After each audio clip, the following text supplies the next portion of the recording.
नमस्कार साथियों। दोस्तों, आज फिर से नमस्ते न्यू इंडिया की टीम अपने साथियों के साथ पहुंची है महेंद्रगढ़ जिले के मोडा आश्रम के अंदर। और ये जो स्थान है ये एक शिव शंभू का स्थान है। शंभू मीन्स नदी से निकला हुआ शिवलिंग, ठीक है। और ये जो मंदिर है ये 200 से 250 साल पुराना है, ठीक है। इस मंदिर के अंदर हम आपको नज़ारा है उसका पूरा विस्तृत विवरण देंगे। आप देख सकते हो मंदिर का अंदर से नज़ारा, बिल्कुल बहुत ही अद्भुत नज़ारा है। बहुत मैं दिखाना चाहूँगा अपने राइट साइड से पहले, अपने राइट साइड से दिखाना चाहूँगा पहले मंदिर का पूरा अद्भुत नज़ारा, जो अलग ही वे में अपने आप को एक अनूठी परंपरा को समेटे हुए है।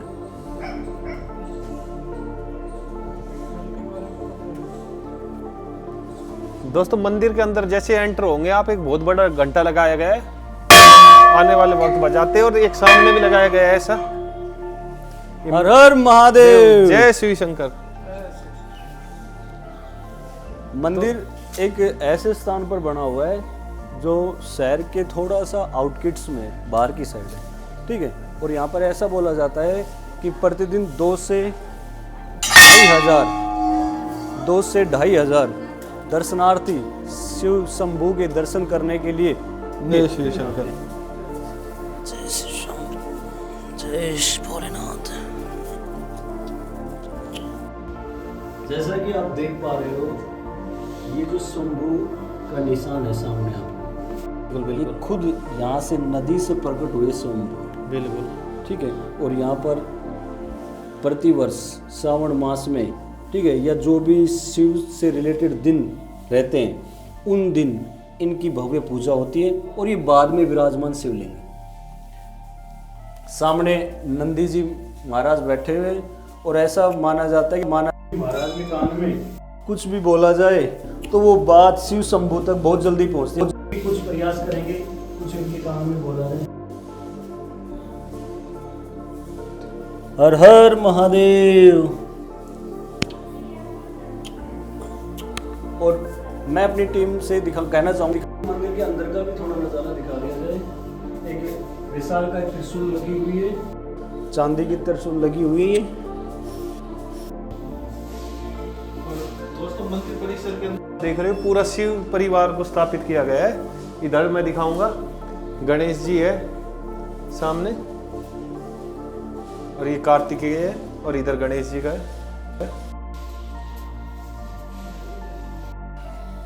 दूसरी साइड दिखाऊंगा, पार्वती मैया है। सभी प्रतिमाएं लगाई गई है। अभी इससे बाहर चलते हैं, बाहर की तरफ हम। और सामने ही बजरंगबली की प्रतिमा लगाई गई है। तो कहीं भी मंदिर में चले जाना, बजरंगबली की प्रतिमा आपको जरूर मिलेगी। मंदिर से बाहर की तरफ जा रहे हैं, और मंदिर परिसर में और भी काफी चीजें बनाई गई है, वो भी हमें एक कर देंगे आपको। आइए हमारे साथ। मंदिर में मेन शिव शंभू के दर्शन करने के बाद, हम आपको एक अंदर लगा हुआ मंदिर का भविष्य निर्मित स्ट्रक्चर दिखाएंगे। बिल्कुल, भविष्य में इस मंदिर को दोबारा पुनः निर्मित किया जा रहा है, और जिसमें जो इसका स्ट्रक्चर बनेगा वो इतना भव्य रहेगा, आपको तस्वीर में दिखाई दे रहा है। बिल्कुल साथियों, जैसे हम आपको मुख्य मंदिर के स्थान से आगे लेके चलते हैं तो आपको यहाँ पे विष्णु भगवान जी शेष सैया पर लेटे हुए हैं, और साथ में लक्ष्मी माता की भी प्रतिमा है। और यहाँ पर इसके लिए परिक्रमा लगाने का भी स्थान है। चारों तरफ आप परिक्रमा लगा सकते हैं। और विष्णु भगवान की जो प्रतिमा है उसके अंदर लक्ष्मी माता को उनके पैर दबाते हुए को दर्शाया गया है। और जो बहुत ही सुंदर प्रतिमा है। शेषनाग की भी जो स्ट्रक्चर दिखाया हुआ है वो भी बिल्कुल अनोखी ही एक कलाकृति को दिखाएगा। और जैसे ही विष्णु भगवान की शेष सैया के दर्शन करने के बाद, संदीप जी ये आप जो सामने दिखाई दे रहे हैं ये किस तरह का स्ट्रक्चर है जी? ये नवग्रह जो है अपने, उनको स्थापित किया गया है मंदिर परिसर के अंदर। अच्छा, जो नवग्रह हमारी राशियों में चलते रहते हैं, जिनका हम पूजा करते हैं, तो इनका अहम रोल होता है हमारे जीवन के अंदर। सामने शनिदेव वगैरह जी, हाँ बिल्कुल, ठीक है। और इसमें आप जैसे ही घूमोगे तो आपको सारे नवग्रह के देवताओं के दर्शन होंगे। हम आपको थोड़ा सा नवग्रह देवताओं के दर्शन करवा देते हैं। सभी जितने भी यहाँ पे स्थान बनाए गए हैं ना जी, उन सभी स्थानों पर परिक्रमा करने की भी एक स्थान दिया गया है। क्योंकि इन सभी देवी देवताओं की हमारे हिंदू रीति रिवाजों में परिक्रमा भी की जाती है। और दोस्तों इससे थोड़ा सा आगे चलोगे तो सामने इस श्याम बाबा की प्रतिमा है। बहुत ही सुंदर छवि के दर्शन होंगे श्याम बाबा के आपको। और उसके नीचे ही श्यामलीन श्री आलू जी महाराज और श्यामलीन बहादुर जी महाराज के भी दर्शन होंगे आपको। और उनकी भी संदीप जी, हाँ जी, आपको जो ये श्री श्याम बहादुर जी दिखाई दे रहे हैं ना, हाँ जी, हाँ जी, इनका मंदिर, इनका स्थान अपने रेवाड़ी में। हाँ रेवाड़ी के अंदर है, पता है मेरे को। हम आपको एक वीडियो में अपने दर्शकों को दिखाएंगे। ये श्याम बाबा के बहुत बड़े भगत हुए हैं। बिल्कुल। और इसके साथ ही गणेश जी की प्रतिमा स्थापित की गई है जो बहुत ही सुंदर है। और दोस्तों ये सभी प्रतिमाएं एक बड़े हॉल के अंदर स्थापित की गई है। इसके अंदर आप सत्संग कीर्तन वगैरह भी होते हैं और समय समय पर काफी आयोजन किए जाते हैं यहाँ पर। अभी हम मंदिर से संबंधित और भी जो पार्क है, एक शिव भगवान की बड़ी प्रतिमा है, उसके भी आपको दर्शन कराएंगे। तो आइए हमारे साथ। अब मुख्य सत्संग भवन के दर्शन करने के बाद हम इस दूसरे प्रांगण में आते हैं तो इस सामने नाग देवता की प्रतिमा लगी हुई है।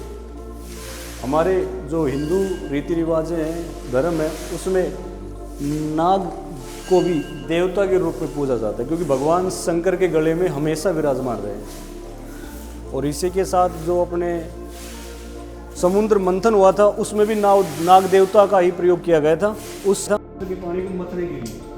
और जैसे ही हम आगे आते हैं तो सामने दुर्गा माता की प्रतिमा लगी है और ये माता की प्रतिमा बहुत ही सुंदर है। माता को वस्त्रों आभूषणों से बहुत ही भव्य रूपों से सजाया गया है। और नवरात्रों में यहाँ माता की अलग ही एक झांकियाँ रूप में कलाकृतियाँ निकाली भी जाती रहती हैं। और जैसे ही हम दुर्गा माता के दर्शन करते हैं, संदीप जी आपको सामने दिखाएंगे कि तो दोस्तों बिल्कुल दुर्गा माता के दरबार के सामने ही राम दरबार और राधा कृष्ण का दरबार सजाया गया है। उनकी एक छवि के दर्शन कराए गए उनकी प्रतिमा के माध्यम से। तो हम आपको दिखाएंगे ये रामचंद्र भगवान जी, उनके भैया लक्ष्मण जी और माता सीता है और हनुमान जी की प्रतिमा को दर्शाया गया है। और संदीप जी इस साइड आप आओगे ना तो राधा कृष्ण की प्रतिमा है। राधा कृष्ण की प्रतिमा है, गौ माता की और प्रतिमा सामने नीचे छोटे छोटे बाल गोपाल भी रखे हुए हैं, रखे गए हैं, जिनका शायद सुबह शाम जब भी होगा बिल्कुल भोग वगैरह भी लगता होगा। बिल्कुल बाल गोपाल है। पुरी के मंदिर की भी प्रतिमा दर्शाई गई है।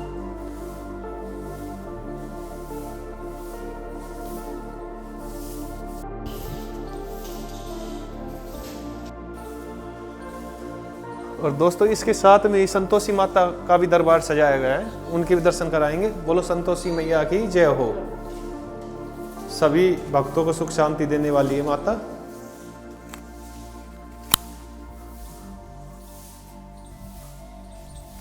और मंदिर की सभी भव्य प्रतिमाओं के दर्शन करने के बाद हम मंदिर में ही दूसरी तरफ आते हैं। बिल्कुल। तो मंदिर के अंदर ही एक भव्य पार्क बना हुआ है।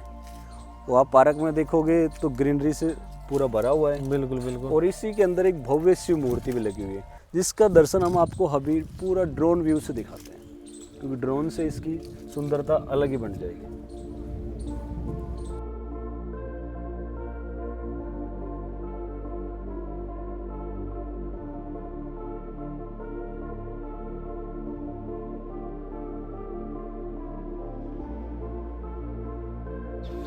तो साथियों मंदिर के अंदर ही एक शिव रूपी प्रतिमा सामने में लगी हुई मुख्य स्थान पर, ठीक है। और ये जो प्रतिमा है इसमें पीछे कुछ शिव के अलग अलग कलाकारियों में बनी हुई है, इसमें अलग अलग शिव के दर्शन दिखाए गए हैं। और ये भी कला का अनोखा नमूना है। और इसके जैसे ही हम थोड़ा सा साइड में आते हैं तो साइड में आपको बाल गोपाल, ठीक है, पालने पर बैठे हुए दिखाई दे रहे हैं, जिसको झुलाने के लिए भी, हिलाने के लिए भी स्थान बना हुआ है।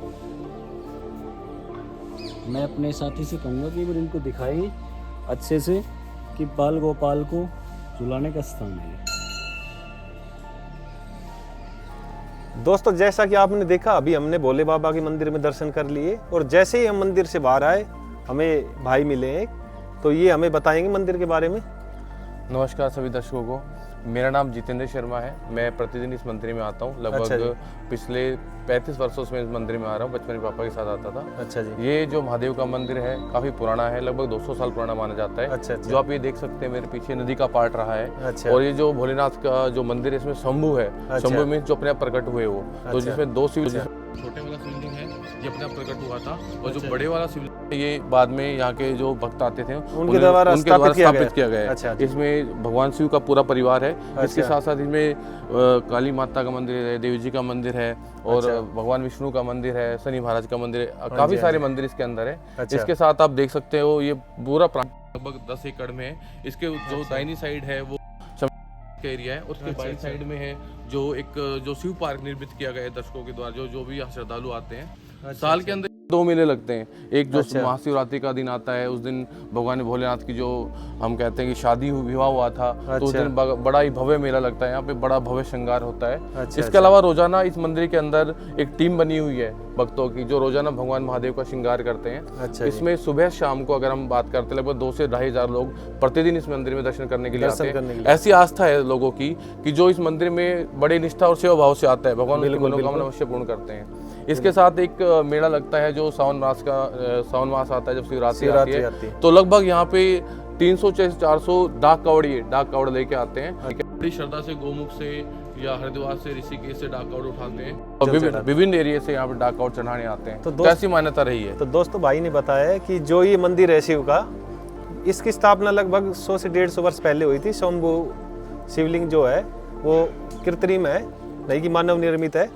तो ऐसा माना जाता है कि यहाँ पर वर्ष में 2 बार मेले लगते हैं, शिवरात्रि के पर्व को। और यहाँ पर काफ़ी मतलब आसपास का जो एरिया है, लाखों लोगों की आस्था मंदिर से जुड़ी हुई है। प्रतिदिन यहाँ पर 1000 से 2000 श्रद्धालु आते हैं और भोले बाबा के दर्शन करते हैं, और बाबा आने वाले सभी भक्तों की मनोकामना पूर्ण करते हैं।